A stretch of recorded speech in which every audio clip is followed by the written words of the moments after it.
Hello students, हम लोग आज पढ़ेंगे डीसी सर्किट्स के लिए पार्ट 1 में कुछ टॉपिक्स हमने डाला है। ठीक है, जो कि हमारे basics of electrical engineering subject के अंतर्गत आता है डीसी सर्किट। इसमें हम लोग सिलेबस के अकॉर्डिंग आगे बढ़ रहे हैं, जिसमें कि हम लोगों को पहले समझना होगा कि इसमें बेसिक एलिमेंट्स जो आते हैं, इलेक्ट्रिकल के सर्किट एलिमेंट्स यूज होते हैं, उनके क्या क्या यूज हैं और उन्हें हम लोग कहाँ कहाँ सर्किट में कैसे अप्लाई कर सकते हैं, उनका बेसिक फॉर्मूला, यूनिट्स, वो सब हम लोग ध्यान में रखते हुए आगे बढ़ते हैं। ठीक है, तो आप लोगों को इन कुछ कंपोनेंट्स के बारे में जानकारी लेना काफी जरूरी है, जैसे कि ये रेजिस्टर हो गया, कैपेसिटर हो गया, इंडक्टर हो गया।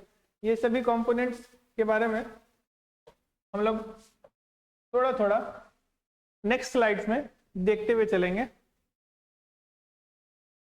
ठीक है, रेजिस्टर के बारे में, जैसे कि एक रेजिस्टर जो है वो एक कंपोनेंट, मतलब उसको पैसिव कंपोनेंट कहते हैं। पैसिव इन द सेंस, जैसे एक्टिव और पैसिव आप लोग पढ़े होंगे पहले भी। एक्टिव कंपोनेंट और पैसिव कंपोनेंट में क्या फर्क है कि ये अपना पावर खुद जनरेट, जैसे एक्टिव क्या होता है, जो पावर सोर्स के अंतर्गत आता है। ठीक है, पैसिव एलिमेंट जो होते हैं वो पावर कंज्यूम करते हैं। ठीक है, तो रेजिस्टर जो है वो एक ऐसा कंपोनेंट है जो चार्ज का फ्लो, जैसे अगर कोई कंडक्टर है, चार्जेस उसमें फ्लो हो रहे हैं, इलेक्ट्रॉन्स अगर फ्लो हो रहे हैं, तो उनका फ्लो को वो रेजिस्ट करता है। ठीक है, रोकने का कोशिश करता है। तो अगर रेजिस्टर लगा हुआ है किसी वायर में, ठीक है, ये रेजिस्टर का सिंबल है, अगर कोई रेजिस्टर लगा हुआ है वायर में, तो वो चार्जेस को फ्लो होने से रोकेगा। ठीक है, या उन्हें रेजिस्ट करेगा, ये कह सकते हैं हम लोग। तो इनका जो यूनिट है उसे ओम कहते हैं। ठीक है, ओम्स हो गया प्लूरल। तो ओम में इसे मेजर किया जाता है और इसका काम है करंट को लिमिट करना। ठीक है, आगे के जो टर्म्स लिखे हुए, डिवाइड, वोल्टेज, बायस, एक्टिव एलिमेंट, हम लोग इनके बारे में भी समझेंगे कि ये क्या है न्यूमेरिकल्स के मदद से। ठीक है, न्यूमेरिकल्स हम लोग कुछ प्रोवाइड करेंगे, आप लोगों को उसको सॉल्व भी करवाएंगे सर्किट यूज करके, तो उस पर हम लोग और डिटेल में इसको समझेंगे। तो फिलहाल रेजिस्टर के बारे में यही समझिए कि ये जो है करंट को ओपोज करता है। ठीक है,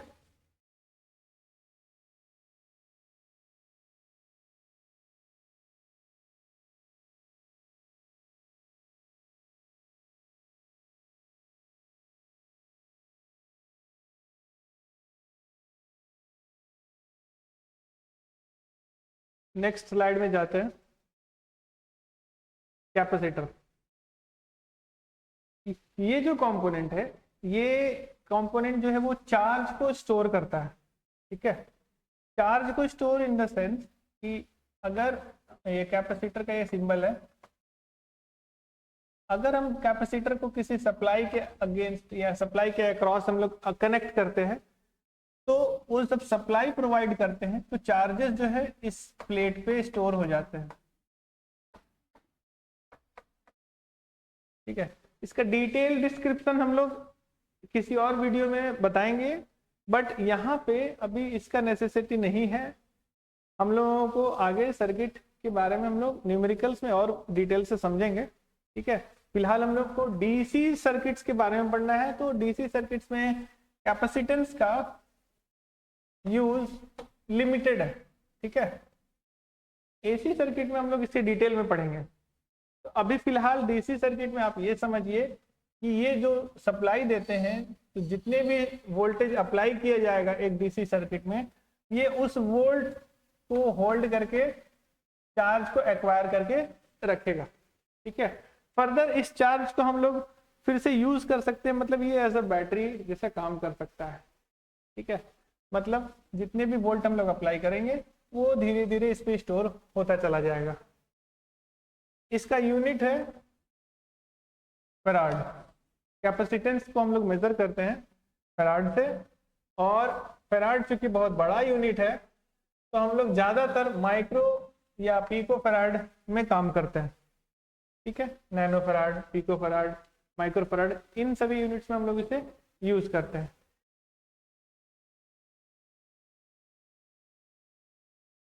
इंडक्टर, इंडक्टर क्या है, ये चार्ज स्टोर नहीं करता, ये स्टोर करता है एनर्जी। ठीक है, फिलहाल तो यहाँ पे अभी हम लोग एक, आप देख सकते हैं ये कोर लगा हुआ है।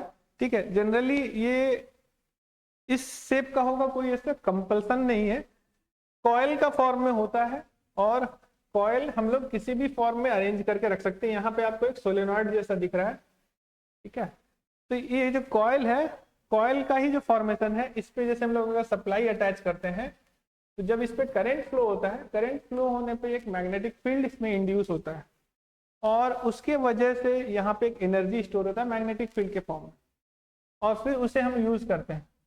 और जैसे हम लोग अभी बात कर रहे हैं डीसी का, तो अगर डीसी सप्लाई दिया जाता है, तो डीसी सप्लाई के केस में इंडक्टर का यूज जो है वो लिमिटेड है, जैसा कि हम लोग कैपेसिटर में समझे थे। डीसी सप्लाई देने पे क्या होता है, यहाँ पे एक मैग्नेटिक फ्लक्स क्रिएट होता है। ठीक है, और ये मैग्नेटिक फ्लक्स कांस्टेंट रहता है क्योंकि सप्लाई वोल्टेज कांस्टेंट है इसमें, और यहाँ पे हम लोग इस मैग्नेटिक प्रॉपर्टी को यूज कर सकते हैं। ठीक है, बट हाँ, अगर सप्लाई कांस्टेंट अगर नहीं हुआ, तब उस केस में इसका और भी यूजेस है। ठीक है, इसका वेरिएशंस है। इसमें जो फ्लक्स बनने के बाद जो ईएमएफ हमें मिलता है, वो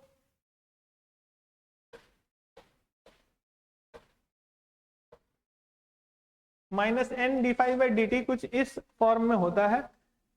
यहाँ पे ये जो d∅dt है, ये फाई है फ्लक्स के लिए। ठीक है, फ्लक्स ये जो है मैग्नेटिक फील्ड लाइंस का कलेक्शन को हम लोग फ्लक्स कहते हैं। तो ये फील्ड लाइंस जब वेरी करता है, तभी d∅dt को हम लोग कुछ वैल्यू दे सकते हैं, अदरवाइज अगर कांस्टेंट होगा तो d∅dt 0 हो जाता है, जिसकी वजह से ईएमएफ यहाँ पे इंड्यूस नहीं हो पाता है कांस्टेंट सप्लाई में।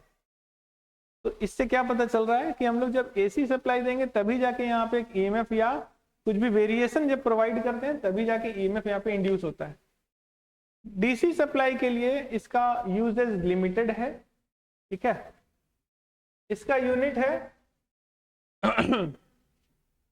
इसमें यूनिट हम लोग नहीं लिखे हैं,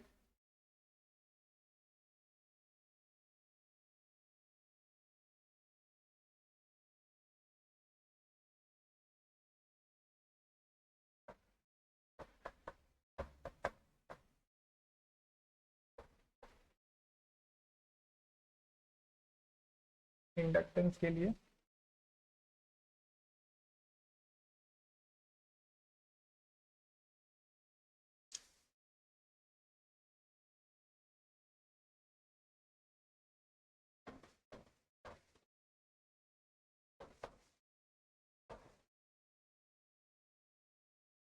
एल से हम लोग इसको डिनोट करते हैं। ठीक है, इंडक्टेंस को, हाँ यूनिट का बात कर रहे थे इसका, हेनरी। इंडक्टेंस के लिए यूनिट हम लोग यूज करते हैं। ये जो यूनिट है हेनरी, इसे हम लोग इसी फॉर्म में रखते हैं जैसे कि कैपेसिटेंस में बात किए थे कि हम लोग उसको पीको या नैनो या माइक्रो में यूज करते हैं। तो हेनरी के लिए वैसा नहीं है, ये बहुत बड़ा यूनिट नहीं है, इसीलिए हम लोग इसको हेनरी के ही फॉर्म में रखते हैं। अगर जरूरत पड़े तो हम लोग माइक्रो नैनो यूज कर सकते हैं। ठीक है, नेक्स्ट स्लाइड में जाते हैं और सोर्सेज के बारे में थोड़ा देखते हैं।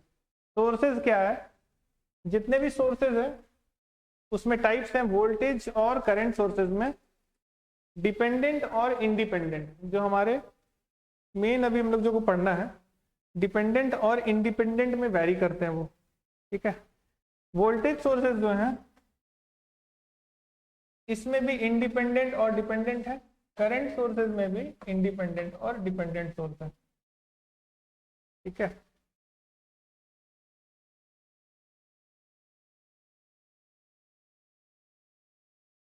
इंडिपेंडेंट सोर्स का मतलब हो गया कि अगर कोई वोल्टेज का सोर्स लगा है, उसमें अगर कोई भी वोल्ट सप्लाई हो रहा है, जैसे कि 10 वोल्ट 20 वोल्ट जो भी है, वो इंडिपेंडेंट है सभी सिनेरियोज में। मतलब और भी जो पैरामीटर्स हैं सर्किट में अगर कुछ अगर कनेक्टेड हैं, तो उनको उनसे कोई मतलब नहीं है, इसका जो वोल्टेज है वो बना रहेगा, 10 20 जो भी वैल्यू दिया है वो बना रहेगा। ठीक है, किसी पे डिपेंड नहीं करते हैं, इसका खुद का अपना वोल्टेज है, सप्लाई है, इंडिपेंडेंट है, ठीक है, इंडिपेंडेंट। सिमिलरली करंट सोर्स के साथ भी वही होता है, अगर कोई करंट सोर्स है इंडिपेंडेंट है तो वो अदर कंपोनेंट्स पे डिपेंड नहीं करेगा, उसका जो जैसे 1 एम्पियर का अगर सप्लाई है तो 1 एम्पियर वो देता रहेगा, ठीक है।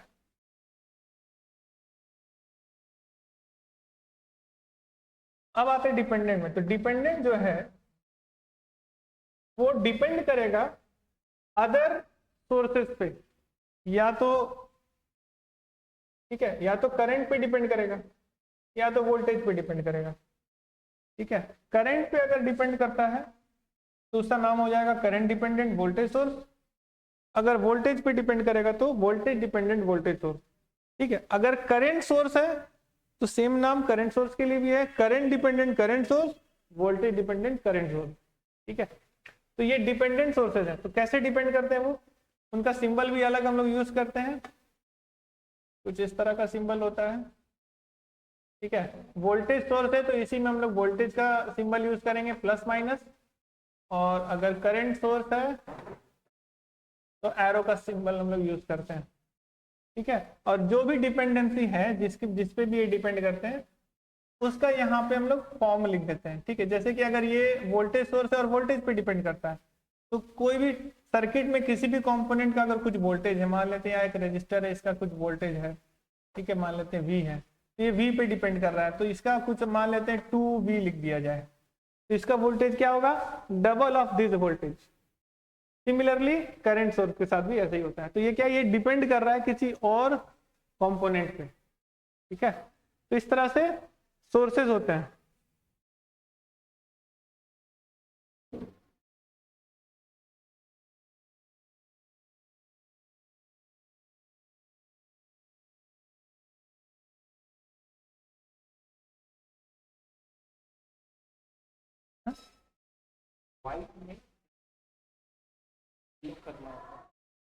अच्छा वो दिख ही नहीं रहा है,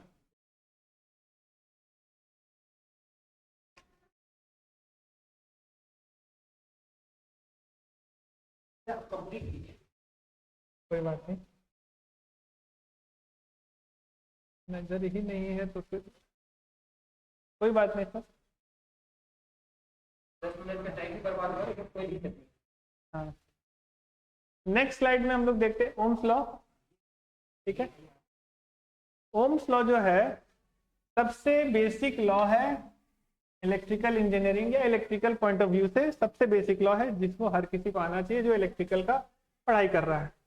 ओम्स लॉ क्या है कि किसी भी क्लोज्ड लूप में या किसी भी सर्किट में एक कांस्टेंट टेम्परेचर बना हुआ रहना चाहिए, और उस पे लीनियर सर्किट है तो जो भी वोल्टेज अप्लाई किया जाएगा सर्किट पे उसी पे डिपेंड करेगा कि उस लूप में या उस सर्किट में करंट कितना है, ठीक है। इन शॉर्ट ये कह सकते हैं कि जो वोल्टेज होता है, ठीक है, उसी पे डिपेंड करता है करंट।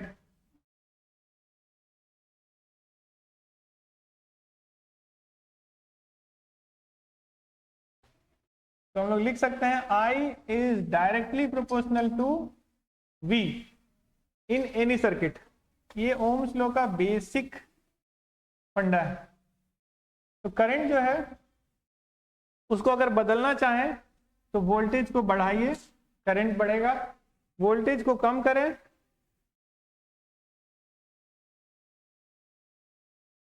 नेक्स्ट, हाँ, वोल्टेज को कम करें तो करंट कम हो जाएगा। वो हाथ से करने पे शायद स्लाइड हो गया, हाँ? पता नहीं, कुछ हो सकता है मल्टीपल फिंगर से हो गया होगा, हाँ। ठीक है, तो हमारा कॉन्सेप्ट क्या है, current is directly proportional to voltage. Voltage जब बढ़ेगा तो करंट बढ़ेगा, वोल्टेज घटेगा तो करंट घटेगा, ठीक है। इसका स्टेटमेंट मेंशन है। अब ये जो फॉर्मूला दिख रहा है आप लोगों को, current is equal to voltage by resistance, ये प्रोपोर्शनलिटी साइन को जब हम लोग इक्वल में कन्वर्ट किए तो 1/r से इसको हम लोग मल्टीप्लाई किए। ये जो है ये रेजिस्टेंस है सर्किट का। जब सर्किट का रेजिस्टेंस इंट्रोड्यूस किया जाता है तो वो करंट को अपोज करता है, इसीलिए वो इन्वर्ट है। ठीक है, तो करंट को अपोज करने वाला ये कंपोनेंट है रेजिस्टेंस, जिस वजह से ये 1/r है। यहीं से ये फॉर्मूला आया है current is equal to voltage by resistance. हम लोग इसको V is equal to IR भी लिख सकते हैं। आई से नहीं लग रहा है?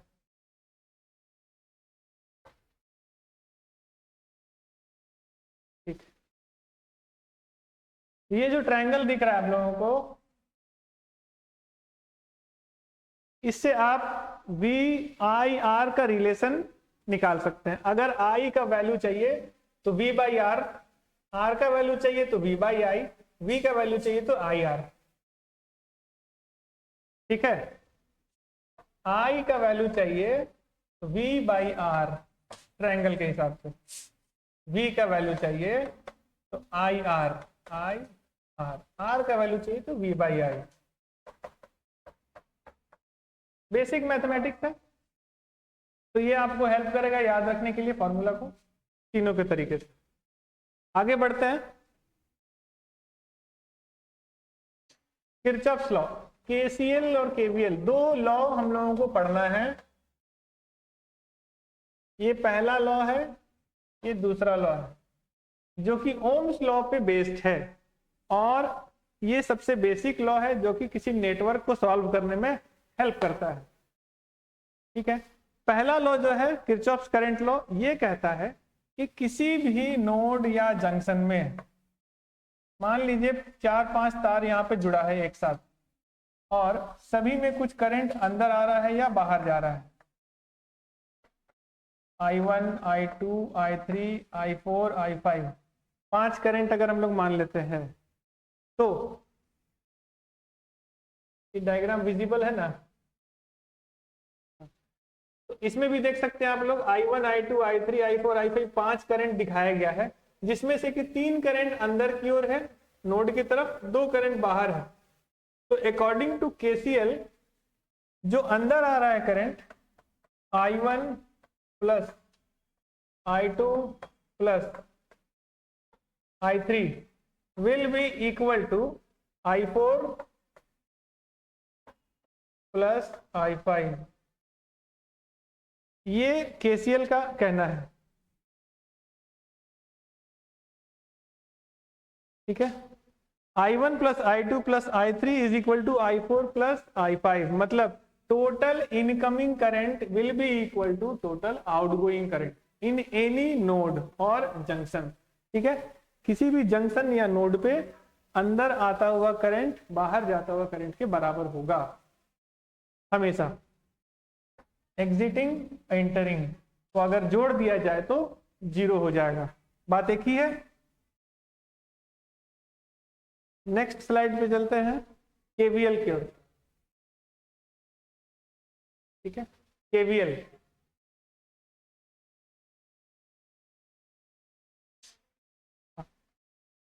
कर देंगे सर। Thank you sir. ठीक है सर, KVL जो है किरचॉफ वोल्टेज लॉ, जैसा कि किरचॉफ करंट लॉ हम लोग देखे थे, सिमिलर है। इसमें बस क्या फर्क है, उसमें हम लोग करंट को इक्वेट किए थे कि जितना इनकमिंग करंट है उतना ही आउटगोइंग करंट है। उसी तरह यहाँ वोल्टेज में भी हम लोग कहेंगे कि जितना वोल्टेज हम लोग सप्लाई दे रहे हैं उतना ही वोल्टेज हम लोग यूज कर रहे हैं या ड्रॉप हो रहा है किसी भी सर्किट में। ठीक है, मतलब पोटेंशियल जितना गेन हो रहा है उतना ही ड्रॉप भी होगा। तो इसमें एक सर्किट आप लोग देख सकते हैं, इसमें हम लोग 4 रजिस्टर और एक करंट का लूप दिखाया गया है। तो इसमें क्या कहना है कि जो भी वोल्टेज ड्रॉप होगा उन सभी का जो सम है वो टोटल वोल्टेज अप्लाइड के बराबर होता है। अगर एक सर्किट है जिसमें हम लोग वोल्टेज अप्लाई कर दिए V, यहाँ पे रेजिस्टेंस R1 है, R2 है, करंट फ्लो हो रहा है आई। तो इसमें हम लोग क्या लिखेंगे कि जो भी अप्लाइड वोल्टेज है V, वो इस पे जो पोटेंशियल का ड्रॉप हो रहा है दोनों रेजिस्टेंस पे, उसके बराबर होना चाहिए। तो पोटेंशियल ड्रॉप कैसे पता चलेगा कि इसमें कितना हो रहा है? तो ओम्स लॉ के अकॉर्डिंग हम लोग कह सकते हैं कि जो भी वोल्टेज होगा इस पे ड्रॉप, वो current into resistance V is equal to I R. तो इसका जो वोल्टेज ड्रॉप है R1 का, वो कितना होगा? आई R1 प्लस R2 भी है,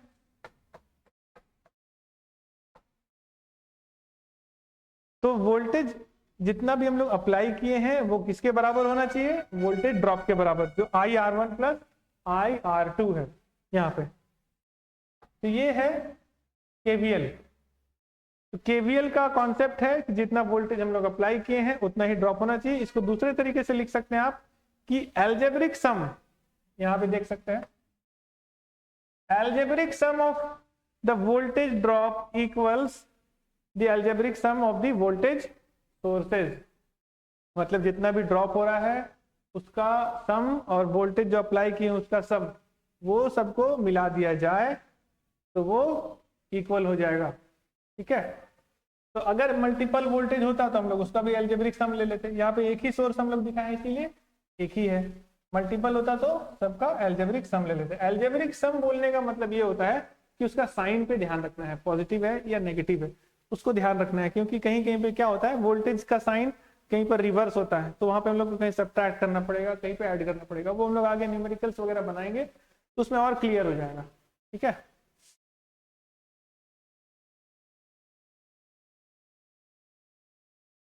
तो अभी तक अगर जो भी डाउट होगा वो हम लोग नेक्स्ट सेशन में क्लियर कर लेंगे। ठीक है। जहाँ भी अगर कुछ कमी रह गया है हम खुद पे एक बार मॉनिटर करेंगे, तो उसके बाद उसको कंटिन्यू करेंगे। नेक्स्ट क्लास में हम लोग देखेंगे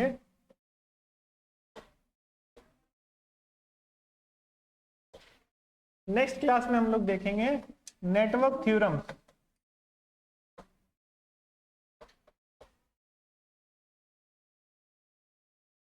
ठीक है। बेसिक नेटवर्क थ्योरम्स जो है वो हम लोग देखेंगे, जैसे कि सुपरपोजिशन है,